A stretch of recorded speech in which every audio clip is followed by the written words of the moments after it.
Day 22 of After Effects tips and tricks. Spark சாங்கில் அவருடைய flickering text effect தான் நம்ம இப்போ ரீக்ரியேட் பண்ண போகிறோம். டெக்ஸ்ட்டில் ட்ரான்ஸ்ஃபார்மில் போயிட்டு அனிமேஷனில் ஒப்பாசிட்டியை 0 ஆக்கிக்கோங்க.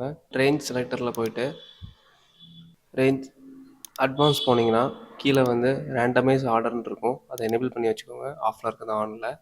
தென் அது கீழே ரேண்டமைஸ் ஸ்பீட் இருக்கும், அதில் கீ ஃப்ரேம் செட் பண்ணி ஒரு 28 இல்லை 30 செட் பண்ணிக்கோங்க. தென் ரேஞ்சர் செலக்டரில் போயிட்டு ஸ்டார்ட்டில் கீ ஃப்ரேம் செட் பண்ணி 0 to 100 செட் பண்ணிங்கன்னா அந்த ஃப்ளிக்கரிங் பேசிக் வந்து எனேபிள் ஆயிரும். இப்போ நம்ம வந்து பேக்ரவுண்ட் க்ரியேட் பண்ணணும். அதுக்கு அதே டெக்ஸ்ட்டை டூப்ளிகேட் பண்ணி ட்ரான்ஸ்ஃபார்மில் நீங்கள் ஒப்பாசிட்டி இப்போ அதே மாதிரி 100 வச்சுட்டு தென் டெக்ஸ்ட்டில் இன்னர் ஸ்டாக்கை மட்டும் ரிமூவ் பண்ணி விட்டிங்கன்னா போதும், அந்த எஃபெக்ட் அப்படியே எனேபிள் ஆயிரும். அவுட்டர் ஸ்டாக் டெக்ஸ்ட்டோட திக்னஸை மட்டும் கம்மி பண்ணால் போதும்.